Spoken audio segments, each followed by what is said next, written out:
No mercado de trabalho hoje, existe o perfil daquelas pessoas que jamais serão selecionadas pelo RH. Pessoas que têm algum problema de saúde, né, que aparentemente, quando o funcionário do RH olha aquela pessoa, vê nitidamente que aquela pessoa tem algum problema de saúde. A situação é que essas pessoas que precisariam trabalhar para poder ter uma saúde, né? E não ficar em casa deprimido, não ficar em casa à toa ou se afundando na bebida, no cigarro, essas pessoas são rejeitadas pela sociedade. Então precisa existir um projeto para essas pessoas que estão há mais de 5, 3, 10 anos, até mais, fora do mercado de trabalho. Porque a nossa sociedade não pode ser uma sociedade que exclui essas pessoas. Então, essas pessoas trabalhando, tendo uma renda, elas podem cuidar da saúde delas, elas vão dar menos prejuízo nos hospitais, né, menos prejuízo para o INSS, e elas não podem ser esquecidas. O que acontece no Brasil é isso. Você contrata, exige segundo grau para o cara trabalhar na limpeza, e às vezes outra pessoa que não tem segundo grau poderia fazer aquele trabalho perfeitamente até melhor, tá? E essas pessoas ficam excluídas da sociedade. Então isso se consegue com isenção de impostos, né? Contratos de trabalho de forma diferenciada, porque aquela pessoa não tem uma saúde, você pode fazer um contrato de trabalho para impulsionar que aquela pessoa consiga entrar, ser inserida no mercado de trabalho, uma facilitação do governo na questão dos impostos na hora de assinar a carteira daquela pessoa, com algumas regras pode ser diferente? Pode ser diferente. O importante é que aquela pessoa receba os direitos trabalhistas iguais, tá?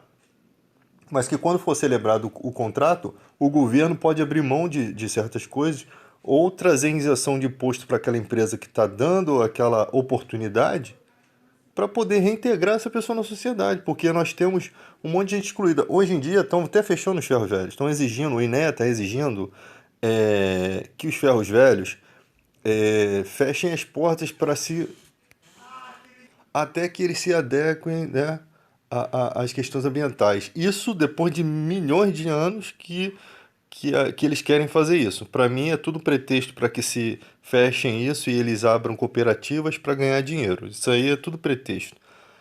Então, os ferros velhos são os que é o que vem sustentando essas pessoas na rua que catam latinha, essas pessoas que são rejeitadas pela sociedade, essas pessoas que têm um problema com a bebida, que têm um problema com o cigarro, que não conseguem um emprego. E essas pessoas tinham que ser inclusas, né? De uma maneira, sei lá, algum projeto que formassem esses catadores como uma cooperativa de rua.